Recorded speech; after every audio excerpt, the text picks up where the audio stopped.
ನಿಮ್ಮ ಪ್ರಕಾರ ಸಾಧನೆ ಎಂದರೆ ಒಂದು ಗುರಿ ಅಥವಾ ಒಂದು ಕೆಲಸವನ್ನು ಯಶಸ್ವಿಯಾಗಿ ಕಂಪ್ಲೀಟ್ ಮಾಡುವುದು.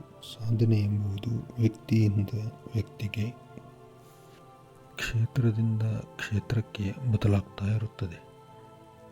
ಬಟ್ ಈ ಬದಲಾವಣೆಯಲ್ಲಿ 3 ವಿಧದ ಸಾಧನೆಗಳಿವೆ ಸರ್. ಒಂದು ಸ್ವಾರ್ಥ ಸಾಧನೆ, ಎರಡನೇದ್ದು ನಿಸ್ವಾರ್ಥ ಸಾಧನೆ, ಮೂರನೇದ್ದು ಸ್ವಾರ್ಥದಲ್ಲಿ ನಿಸ್ವಾರ್ಥ ಸಾಧನೆ. ಇವನೇನು ಸಾಧನೆ ಬಗ್ಗೆ ಹೇಳ್ತಾ ಇದ್ದಾನೋ ಏನು ಅಂತ ಕನ್ಫ್ಯೂಸ್ ಆಗ್ಬಿಡಿ. ಇದಿರೋದೇ ಹೀಗಿದೆ ಸರ್ ಇವಾಗ ಜಗತ್ತು. ಸೊ ಈ 3 ಸಾಧನೆಯನ್ನು ನಾವು ನೋಡೋಣ. ಅದು ಏನಿರುತ್ತೆ, ಆ ಸಾಧನೆ ಹೇಗಿರುತ್ತೆ, ಇದನ್ನೆಲ್ಲ ಒಂದು 10 ಮಿನಿಟ್ಸಲ್ಲಿ ನೋಡ್ಕೊಂಬರೋಣ, ಟೈಮ್ ಇದ್ದರೆ. ಹಾಗಾದರೆ ಬನ್ನಿ ಈ 3 ಸಾಧನೆಗಳನ್ನು ನೋಡೋಣ. Let's start. Welcome to your universal ಪೆಟ್ರಿಕೆ. ಸರ್, ಮೊದಲು ನಾವು ಈ ಸ್ವಾರ್ಥ ಸಾಧನೆ ನೋಡೋಣ ಸರ್. ಈ ಸ್ವಾರ್ಥ ಸಾಧನೆ ಹೆಸರಲ್ಲಿರೋ ಥರನೇ ಸ್ವಾರ್ಥವಾಗಿ ಇರುತ್ತೆ ಸರ್. ಅದು ಈ ಸ್ವಾರ್ಥ ಸಾಧನೆ ಅಂತಂದರೆ ತನ್ನ ಒಳ್ಳೆಯದನ್ನು ಮಾತ್ರ ನೋಡುವುದು, ಇತರರ ಭಾವನೆಗಳು, ಅಗತ್ಯಗಳು ಅಥವಾ ಹಿತಾಸಕ್ತಿಗಳನ್ನು ಲೆಕ್ಕಿಸದೆ ತನ್ನ ಸ್ವಂತ ಲಾಭಕ್ಕಾಗಿ ಮಾಡುವ ಕೆಲಸಗಳು ಸರ್. ಇದು ಸ್ವಾರ್ಥ ಸರ್.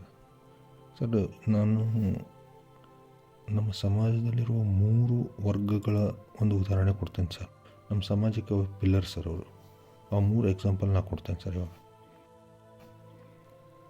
ಫಸ್ಟ್ ಬಂದ್ಬಿಟ್ಟು ಸ್ಟೂಡೆಂಟ್ಸ್ ಸರ್, ವಿದ್ಯಾರ್ಥಿ. ಒಬ್ಬ ವಿದ್ಯಾರ್ಥಿ ಪರೀಕ್ಷೆಯಲ್ಲಿ ಚೀಟಿಂಗ್ ಮಾಡಿ ಪಾಸಾಗೋದು ಸ್ವಾರ್ಥ ಸಾಧನೆ ಸರ್. ಇನ್ನು ಎರಡನೇದ್ದು ನಮ್ಮ ದೇಶದ ಬಗ್ಗೆ, ನಾಯಕರ ಬಗ್ಗೆ ಹೇಳಬೇಕಂದ್ರೆ, ಒಬ್ಬ ನಾಯಕ ತನ್ನ ಸ್ವಂತ ಲಾಭಕ್ಕಾಗಿ ತನ್ನ ದೇಶವನ್ನು ಹಾಳು ಮಾಡುವುದು ಸ್ವಾರ್ಥ ಸಾಧನೆ ಸರ್. ಇನ್ನು ನಮ್ಮ ಸ್ನೇಹಿತರು ಸರ್. ಒಬ್ಬ ಸ್ನೇಹಿತ ತನ್ನ ಸ್ನೇಹಿತನನ್ನು ಮೋಸ ಮಾಡಿ ತನ್ನ ಲಾಭಕ್ಕಾಗಿ ಬಳಸಿಕೊಳ್ಳುವುದು ಸರ್. ಇದು ಜಸ್ಟ್ ನಾನು 3 ವರ್ಗ ಮಾತ್ರ ಆಯ್ಕೆ ಮಾಡಿಕೊಂಡಿದ್ದೆ. ಇದೇ ಥರನ ಸ್ವಾರ್ಥದಲ್ಲಿ ಇರೋದೇ ಜಗತ್ತಲ್ಲಿ ಭಾಳ ಇದೆ ಸರ್. ಅದೆಲ್ಲ ನಿಮಗೂ ಗೊತ್ತು. ಅಂಥವ್ರಿದ್ದರೆ ನೀವು ಅವ್ರನ್ನ ಎಲ್ಲಿಡಬೇಕು ಅಲ್ಲೇ ಇಡಿ. ನನ್ನದೊಂದು ಪ್ರಶ್ನೆ ಸರ್. ಪ್ರಶ್ನೆ ಅಂತಂದರೂ ತಿಳ್ಕೊಳ್ಳಿ, ಇಲ್ಲಾಂದರೆ ಇದು ನನ್ನೊಂದು ಮಾತು ನಿಮಗೆ. ಸರ್ಕಾರದ ಕೆಲವು ನೀತಿಯಿಂದ ಕೆಲವು ಶ್ರೀಮಂತರು ಲಾಭ ಪಡೆಯುತ್ತಿದ್ದಾರೆ. ಇದನ್ನು ಸ್ವಾರ್ಥ ಸಾಧನೆ ಎಂದು ಹೇಳಬಹುದೇ? ಪ್ರಶ್ನೆ ನಿಮಗೆ, ಉತ್ತರ ಯಾರಿಗೆ? ಸರ್, ಇನ್ನು ನಿಸ್ವಾರ್ಥ ಸಾಧನೆ ನೋಡೋಣ ಸರ್. ಹೆಸರಲ್ಲೇ ನಿಸ್ವಾರ್ಥ ಸರ್. ಅದು ವರ್ಡ್ ಕೇಳೋಕ್ಕೆ ಒಂಥರ ಖುಷಿ ಸರ್. ನಿಸ್ವಾರ್ಥ ಸಾಧನೆ ಅಂದರೆ ಸ್ವಂತ ಲಾಭಕ್ಕೆ ಅಲ್ಲದೆ ಇತರರ ಹಿತಕ್ಕಾಗಿ ಮಾಡುವ ಕೆಲಸ. ಇದರಲ್ಲಿ ವೈಯಕ್ತಿಕ ಸಂತೋಷ, ಪ್ರತಿಫಲ ಅಥವಾ ಗುರುತಿಸುವಿಕೆಗಿಂತ ಸಮಾಜಕ್ಕೆ ಕೊಡುಗೆ ನೀಡುವುದೇ ಮುಖ್ಯ ಉದ್ದೇಶವಾಗಿರುತ್ತದೆ ಹಾಗೂ ಅದು ಪ್ರಮುಖವಾಗಿರುತ್ತದೆ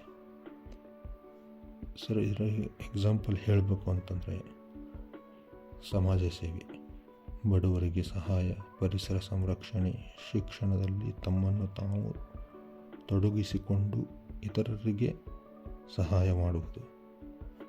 ಅದೇ ಥರ ದಾನ, ಧರ್ಮ, ಹಣ, ಆಹಾರ, ಬಟ್ಟೆ ಇತ್ಯಾದಿಗಳನ್ನು ದಾನ ಮಾಡುವುದು. ಸಾರಿ ಸರ್, ಇಲ್ಲಿ ಧರ್ಮ ಬರೋದಿಲ್ಲ, ಇದು ನಿಸ್ವಾರ್ಥ. ಧರ್ಮ ಅಂತ ಬಂದರೆ ಅದು ಸ್ವಾರ್ಥನೇ ಆಗುತ್ತೆ ಅದು. ಇನ್ನು ತನ್ನ ಕೌಶಲ್ಯಗಳನ್ನು ಬಳಸಿಕೊಂಡು ಇತರರಿಗೆ ಸಹಾಯ ಮಾಡುವುದು. ಇದಕ್ಕೊಂದು ಬೆಸ್ಟ್ ಉದಾಹರಣೆ ಅಂದರೆ ಸರ್, ನಮ್ಮ ವೈದ್ಯರು. ಅವರು ಮನಸ್ಸು ಮಾಡಿದರೆ ಆರಾಮು ಅವರು ಕಲ್ತಿರೋ ಇದಕ್ಕೆ ಉಚಿತವಾಗಿ ಬಡವರಿಗೆ ಸಹಾಯ ಮಾಡ್ಬೋದು ಸರ್. ಬಟ್ ಎಲ್ಲೋ 100ಕ್ಕೊಬ್ಬರು ಸರ ಅಂಥವ್ರು ಇರೋದು. ಬಟ್ ಆ 100ಕ್ಕೊಬ್ಬರು 100 ಜನ ಹಾಗಾಗಿ ಒಬ್ಬರು ಆ ಥರ ಆದರೆ ಸಮಾಜ ಎಷ್ಟೋ ಉದ್ಧಾರ ಆಗುತ್ತೆ ಸರ್. ಈ ನಿಸ್ವಾರ್ಥ ಸಾಧನೆ ಮಾಡುವುದರಿಂದ ಸಮಾಜದ ಬೆಳವಣಿಗೆ, ಸಹಕಾರ ಮತ್ತು ಒಗ್ಗಟ್ಟನ್ನು ಹೆಚ್ಚಿಸುತ್ತೆ. ಆಮೇಲೆ ವೈಯಕ್ತಿಕ ತೃಪ್ತಿ ನೀಡುತ್ತೆ ಸರ್ ಇದು. ಹಾಗೂ ಇನ್ನೊಂದು ಮೇನ್ ಅಂತಂದರೆ ಮುಂದೆ ಬರುವ ಪೀಳಿಗೆಗೆ ಪ್ರೇರಣೆ ಹಾಗೂ ಆದರ್ಶವೂ ಆಗುತ್ತೆ ಸರ್. ಸರ್ ಈ ನಿಸ್ವಾರ್ಥ ಸಾಧನೆಯನ್ನು ನಾವು ದೊಡ್ಡ ದೊಡ್ಡ ಕೆಲಸಗಳಿಂದ ಮಾಡೋದೇನು ಬೇಕಾಗಿಲ್ಲ ಸರ್. ಸಣ್ಣ ಕೆಲಸಗಳಿಂದ ಪ್ರಾರಂಭಿಸಿ ದೊಡ್ಡ ಬದಲಾವಣೆ ತರಬಹುದು ಸರ್ ಇದು.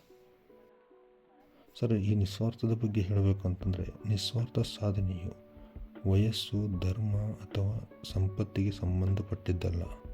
ಪ್ರತಿಯೊಬ್ಬ ವ್ಯಕ್ತಿಯು ತನ್ನದೇ ಆದ ರೀತಿಯಲ್ಲಿ ನಿಸ್ವಾರ್ಥ ಕೆಲಸ ಮಾಡಬಹುದು. ಕೇಳೋಕ್ಕೆ ಚೆನ್ನಾಗಿದೆ ಅಲ್ಲ ಸರ್ ಇದು. ನಿಸ್ವಾರ್ಥ ಸಾಧನೆಯು ವಯಸ್ಸು, ಧರ್ಮ ಅಥವಾ ಯಾವುದೇ ಸಂಪತ್ತಿಗೆ ಸಂಬಂಧಪಟ್ಟಿದ್ದಲ್ಲ. ಪ್ರತಿಯೊಬ್ಬ ವ್ಯಕ್ತಿಯು ತನ್ನದೇ ಆದ ರೀತಿಯಲ್ಲಿ ನಿಸ್ವಾರ್ಥ ಕೆಲಸ ಮಾಡಬಹುದು.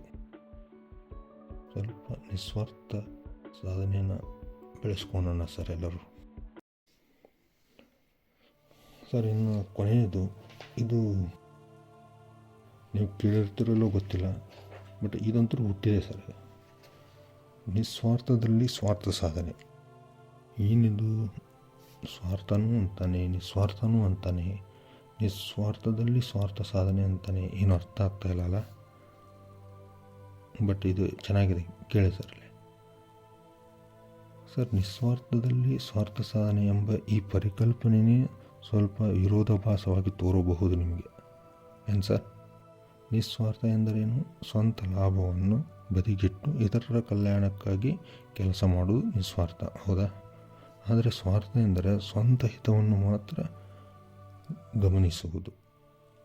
ಆವಾಗಲೇ ಹೇಳಿದಂಗೆ ಈ ಎರಡೂ ವಿರುದ್ಧವಾದ ಪರಿಕಲ್ಪನೆಗಳು ಹೇಗೆ ಒಂದೇ ವಾಕ್ಯದಲ್ಲಿ ಬರುತ್ತೆ, ಅಂದರೆ ಇವೆರಡೂ ಹೆಂಗೆ ಒಂದ್ರಾಗ ಬರುತ್ತೆ ಅನ್ನೋದು ಸಹಜವಾಗಿ ನಿಮಗೆ ಕನ್ಫ್ಯೂಸ್ ಆಗುತ್ತೆ, ಒಂಥರ ತಲೆಯಲ್ಲಿ ಹುಳ ಬಿಟ್ಟಂಗೂ ಆಗುತ್ತೆ ಸರ್ ಇದು. ಬಟ್ ಆದರೆ ಹತ್ತಿರದಿಂದ ನೋಡಿದಾಗ ಈ ಎರಡೂ ಶಬ್ದಗಳ ನಡುವೆ ಒಂದು ಸೂಕ್ಷ್ಮವಾದ ಸಂಬಂಧ ಇದೆ ಸರ್. ನಿಸ್ವಾರ್ಥವಾಗಿ ಕೆಲಸ ಮಾಡುವಾಗ ನಾವು ಒಂದು ಆಂತರಿಕ ಸಂತೋಷವನ್ನು ಅನುಭವಿಸುತ್ತೇವೆ. ಇತರರ ಜೀವನದಲ್ಲಿ ಒಂದು ಸಣ್ಣ ಬದಲಾವಣೆ ತರಲು ಕಾರಣರಾದಾಗ ನಮಗೆ ಒಂದು ತೃಪ್ತಿಯ ಅನುಭವವಾಗುತ್ತದೆ. ಈ ತೃಪ್ತಿಯೇ ನಮ್ಮ ಸ್ವಾರ್ಥದ ತೃಪ್ತಿಯಾಗಬಹುದು. ಅರ್ಥ ಆಗಲಿಲ್ವಾ? ಅಂದರೆ ಇತರರ ಸೇವೆ ನಾವು ಮಾಡುವ ಮೂಲಕ ನಾವು ಆಂತರಿಕ ಸುಖವನ್ನು ಹೆಚ್ಚಿಸಿಕೊಳ್ಳುತ್ತೇವೆ. ಇದನ್ನು ಸ್ವಾರ್ಥ ಎಂದು ಕರೀಬಹುದು. ಅಂದರೆ ಮತ್ತೊಬ್ಬರ ಸೇವೆ ಮಾಡುವಾಗ ನಮಗೆ ಖುಷಿ ಆಗ್ತಾ ಇರತ್ತೆ, ಸೇವೆ ಮಾಡ್ತಾ ಇದ್ದೀವಿ ಅಂತೇಳಿ, ಅದು ಒಂಥರ ಸ್ವಾರ್ಥ ಎಂದು ಕರೀಬಹುದು. ಆದರೆ ಇದು ಒಂದು ಪಾಸಿಟಿವ್ ಸ್ವಾರ್ಥ, ಅಂದರೆ ಸಕಾರಾತ್ಮಕ ಸ್ವಾರ್ಥ. ಇದು ಇತರರ ಹಾನಿಯಾಗದಂತೆ ಮಾಡುವ ಒಂದು ಸ್ವಾರ್ಥ. ಇದರಿಂದ ಯಾರಿಗೂ ಮತ್ತೊಬ್ಬರಿಗೆ ಹಾನಿಯಾಗೋದಿಲ್ಲ ಈ ಸ್ವಾರ್ಥದಿಂದ. ಫಾರ್ ಎಕ್ಸಾಂಪಲ್ ಹೇಳಬೇಕು ಅಂತಂದರೆ ನಿಮಗೆ, ಅಂದರೆ ಯಾವ ಥರ ಅಂತೇಳಿ ನಾನು 2 ಕ್ಯಾಟಗರಿ ತೊಗೊತೇನೆ. ಯಾವಾಗಲೂ ಹೇಳ್ದಂಗೆ ಸಮಾಜದ 2 ಪಿಲ್ಲರ್ಸ್ ಅವ್ರನ್ನಷ್ಟೇ ತೊಗೊತೇನೆ. ಒಂದು ಹೇಳಬೇಕಂದ್ರೆ ಡಾಕ್ಟರ್ಸ್. ಈ ರೋಗಿಗಳನ್ನು ಗುಣಪಡಿಸುವ ಮೂಲಕ ತಮ್ಮ ಸಮಾಜಕ್ಕೆ ಸೇವೆ ಸಲ್ಲಿಸುತ್ತಾರೆ, ಹೌದಾ? ಆದರೆ ಇದರ ಜೊತೆಗೆ ಅವರು ತಮ್ಮ ಕೆಲಸದಲ್ಲಿ ತೃಪ್ತಿಯನ್ನು ಹುಡುಕುತ್ತಾರೆ. ಇದು ಅವರ ಸ್ವಾರ್ಥವಾಗಬಹುದು. ಆದರೆ ಇದು ಮತ್ತೊಬ್ಬರಿಗೆ ಹಾನಿ ಮಾಡೋದಿಲ್ಲ. ಆಮೇಲೆ ಅವರ ಹಿತಕ್ಕೆ ವಿರೋಧವಾಗಿ ಇರೋದಿಲ್ಲ. ಇನ್ನೊಂದು ಎಕ್ಸಾಂಪಲ್ ಹೇಳಬೇಕಂದ್ರೆ ಒಬ್ಬ ಶಿಕ್ಷಕರು ವಿದ್ಯಾರ್ಥಿಗಳಿಗೆ ಜ್ಞಾನವನ್ನು ನೀಡುವ ಮೂಲಕ ಸಮಾಜಕ್ಕೆ ಕೊಡುಗೆ ನೀಡುತ್ತಾರೆ. ಆದರೆ ಅವರು ವಿದ್ಯಾರ್ಥಿಗಳ ಪ್ರಗತಿಯನ್ನು ಕಂಡಾಗ ಅವರಿಗೆ ಸಂತೋಷವಾಗುತ್ತದೆ. ಇದು ಅವರ ಸ್ವಾರ್ಥವಾಗಬಹುದು. ಅಂದರೆ ಅವರ ಪ್ರಗತಿ ನೋಡಿ, ಅವರು ಉದ್ಧಾರ ಆಗಿರೋದು ನೋಡಿ ಅವರಿಗೆ ಬಹಳ ಖುಷಿಯಾಗುತ್ತೆ, ಸಂತೋಷ ಆಗುತ್ತೆ. ಇದು ಅವರ ಸ್ವಾರ್ಥವಾಗಬಹುದು. ಆದರೆ ಇದು ಮತ್ತೊಬ್ಬರಿಗೆ ಯಾವುದೇ ಥರದ ಹಿತಕ್ಕೆ ಆಗಲಿ ಅವರ ವಿರುದ್ಧವಾಗಿ ಇರುವುದಿಲ್ಲ. ಇನ್ನು ಫೈನಲಿ ಸರ್ ಹೇಳಬೇಕು ಅಂತಂದರೆ, ನಿಸ್ವಾರ್ಥ ಮತ್ತು ಸ್ವಾರ್ಥ ಎಂಬ ಪರಿಕಲ್ಪನೆಗಳು ಸಂಪೂರ್ಣವಾಗಿ ವಿರುದ್ಧವಾಗಿಲ್ಲ. ನಿಸ್ವಾರ್ಥದ ಕೆಲಸ ಮಾಡುವ ಮೂಲಕ ನಾವು ನಮ್ಮ ಆಂತರಿಕ ಸಂತೋಷವನ್ನು ಹೆಚ್ಚಿಸಿಕೊಳ್ಳಬಹುದು. ಇದು ಒಂದು ರೀತಿಯ ಸ್ವಾರ್ಥವೇ ಆದರೂ ಇದು ಒಂದು ಸಕಾರಾತ್ಮಕ ಸ್ವಾರ್ಥವಾಗಿದ್ದು ಇದು ಇತರರಿಗೆ ಹಿತಕ್ಕೆ ಯಾವುದೇ ವಿರುದ್ಧವಾಗಿರುವುದಿಲ್ಲ, ಹಾನಿಯೂ ಮಾಡುವುದಿಲ್ಲ. ಕೊನೆಯದಾಗಿ ಈ ನಿಸ್ವಾರ್ಥದಲ್ಲಿ ಸ್ವಾರ್ಥದ ಬಗ್ಗೆ ಒಂದು ಮಾತು. ನೀವು ನಿಸ್ವಾರ್ಥದಲ್ಲಿ ಸ್ವಾರ್ಥವನ್ನು ಕಂಡುಕೊಳ್ಳುವುದು ಜೀವನವನ್ನು ಹೆಚ್ಚು ಅರ್ಥಪೂರ್ಣವಾಗಿಸಲು ಸಹಾಯ ಮಾಡುತ್ತದೆ. ನಿಸ್ವಾರ್ಥದಲ್ಲಿ ಸ್ವಾರ್ಥವನ್ನು ಕಂಡುಕೊಳ್ಳುವುದು ಜೀವನವನ್ನು ಹೆಚ್ಚು ಅರ್ಥಪೂರ್ಣವಾಗಿರಲು ಸಹಾಯ ಮಾಡುತ್ತದೆ. ನಿಮಗೂ ಈ ಸಾಧನೆಗಳ ಬಗ್ಗೆ ಅರ್ಥ ಆದರೆ ನೀವು ಇದೇ ಥರ ನಿಸ್ವಾರ್ಥದಲ್ಲೇ ಸ್ವಾರ್ಥವನ್ನೇ ಹುಡುಕಿ.